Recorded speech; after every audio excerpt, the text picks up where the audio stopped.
नमस्कार, मैं योग गुरु ओम प्रकाश। आज मैं आपको बताने जा रहा हूँ शीतली और शीतकारी प्राणायाम के बारे में। शीतली और शीतकारी प्राणायाम को किस प्रकार से किया जाता है, ठीक है। तो इसमें सबसे पहले आपको किसी भी सुखासन में बैठना है, या तो आप पद्मासन बना के बैठ जाएं, या वज्रासन में, या फिर आप सामान्य रूप से आलती पालती बनाकर भी बैठ सकते हैं। अभी मैं बैठा हूँ वज्रासन की पोजीशन में, ठीक है। दोनों हाथ घुटनों पर, आपकी रीढ़ की हड्डी बिल्कुल सीधी रहेगी, स्ट्रेट रहेगी, आपकी गर्दन बिल्कुल सीधी रहेगी। शीतली और शीतकारी प्राणायाम को मुंह के द्वारा श्वास लेकर किया जाता है। किस प्रकार से करना है मैं आपको बताता हूँ। सबसे पहले हम बात करेंगे शीतली प्राणायाम के बारे में। शीतली प्राणायाम में क्या करना है, आपको आपकी जीवा को बाहर निकालना होता है। जीवा को बाहर निकालने के बाद इसे पाइप नुमा बनाना होता है, फोल्ड करना होता है दोनों तरफ से। उसके बाद में उस पाइप नुमा जीवा से धीरे धीरे लंबी गहरी श्वास लेना होती है। जब आप धीरे धीरे लंबी गहरी श्वास लेते हैं, श्वास ठंडी होती हुई आपकी बॉडी के अंदर, आपके फेफड़ों के अंदर, पेट की मस्तिष्क तक वो श्वास जाती है। ठीक इसी प्रकार से धीरे धीरे श्वास को फिर बाहर भी निकालना होता है। ये होता है शीतली प्राणायाम। कैसे करते हैं एक बार आप देख लें।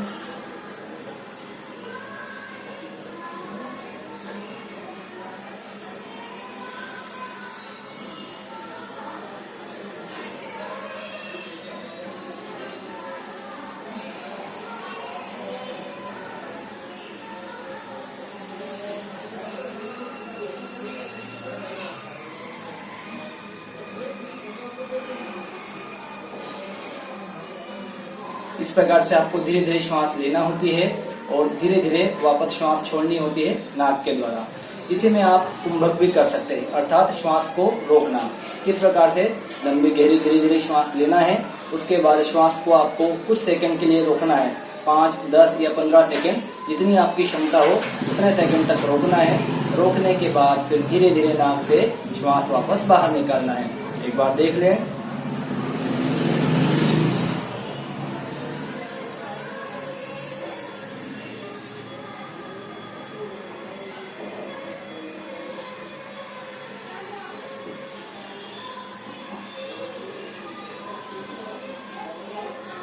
ये श्वास बाहर निकाल दीजिए। एक बार फिर से देखेंगे।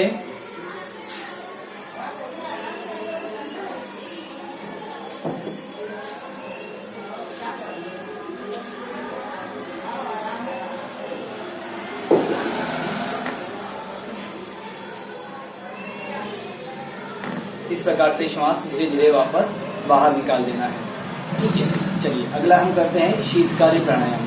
शीतकारी प्राणायाम में आपको क्या करना होता है, इसमें आपको आपके दांतों को बंद करना होता है, आपकी जीवा का अगला भाग इसे ऊपर तालू पर चिपकाना होता है। उसके बाद दांतों के बीच से लंबी गहरी श्वास धीरे धीरे खींचना होता है। जैसे ही आप श्वास धीरे धीरे लंबी और गहरी श्वास खींचते हैं, श्वास ठंडी होती हुई हमारी बॉडी के अंदर जाती है। अपनी क्षमता अनुसार उसे रोकना है। उसके बाद धीरे धीरे वापस नासिका के द्वारा, नाक के द्वारा बाहर निकाल देना है, ठीक है। इसे किस प्रकार करते हैं देख लेते हैं एक बार।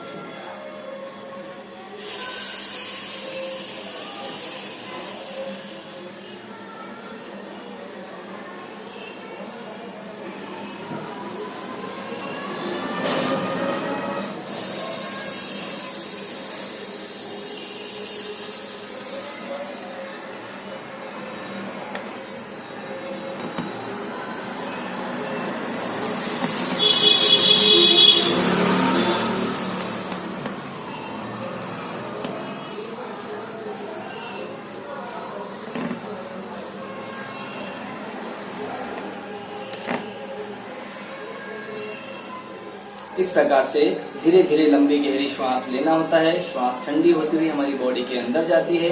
उसके बाद अपनी क्षमता अनुसार इसे रोकना है।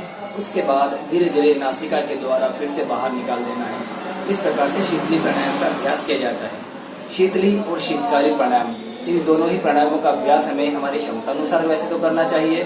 फिर भी आप इसे कम से कम 11 राउंड या 21 राउंड या उससे ज्यादा जितना भी आप कर पाए करने की कोशिश करना चाहिए। और शीतकारी प्राणायाम के लाभों के विषय में हम चर्चा करते हैं। शीतली और शीतकारी प्राणायाम के जो लाभ होते हैं वो लगभग दोनों एक जैसे ही होते हैं, समान ही होते हैं, ठीक है। कौन कौन से लाभ होते हैं, जब आप शीतली और शीतकारी प्राणायाम का अभ्यास करते हैं तो आपका अगर ब्लड प्रेशर बढ़ा हुआ होता है, इन प्राणायामों के अभ्यास से ब्लड प्रेशर धीरे धीरे सामान्य होने लगता है। इन प्राणायामों को आपको रोजाना करने से आपके शरीर का अगर तापमान बढ़ा हुआ होता है या गर्मी की शिकायत होती है तो रोजाना इसके अभ्यास से आपका धीरे धीरे वो शरीर का तापमान कम होने लगता है। पेट की गर्मी है उसमें भी आपको आराम मिलने लगता है। जब आप रोज इन दोनों प्राणायामों का अभ्यास करते हैं तो आपको मानसिक रूप से शांति का अनुभव होता है, शारीरिक रूप से शांति का अनुभव होता है और शीतलता का अनुभव होता है। उसके अलावा जब आप इन प्राणायामों का अभ्यास करते हैं तो आपके रक्त को शुद्ध करने का काम भी करते हैं ये दोनों प्राणायाम। ये दोनों प्राणायाम जब आप करते हैं तो इससे आपका लीवर भी एक्टिव होता है, आपके पेट की गर्मी को शांत करता है। कई बार आपको गर्मी के कारण जो सिर दर्द की समस्या होती है तो उसमें भी इससे आराम होने लगता है। सिर की दर्द की जो समस्या है उसमें धीरे धीरे आपको आराम होने लगता है। गर्मियों में आपने कई बार देखा होगा लू लग जाती है। जब आप इन प्राणायामों का अभ्यास करते हैं तो लू लगने की संभावना भी नहीं रहती है, या अगर लू लग भी गई है तो उसमें आपको धीरे धीरे आराम होने लगता है। और शीतकारी प्राणायाम को करते समय हमें कई सावधानियों का भी ध्यान रखना चाहिए। इन प्राणायामों का अभ्यास कभी भी ठंड के दिनों में या सर्दी के दिनों में इसका अभ्यास नहीं करना चाहिए।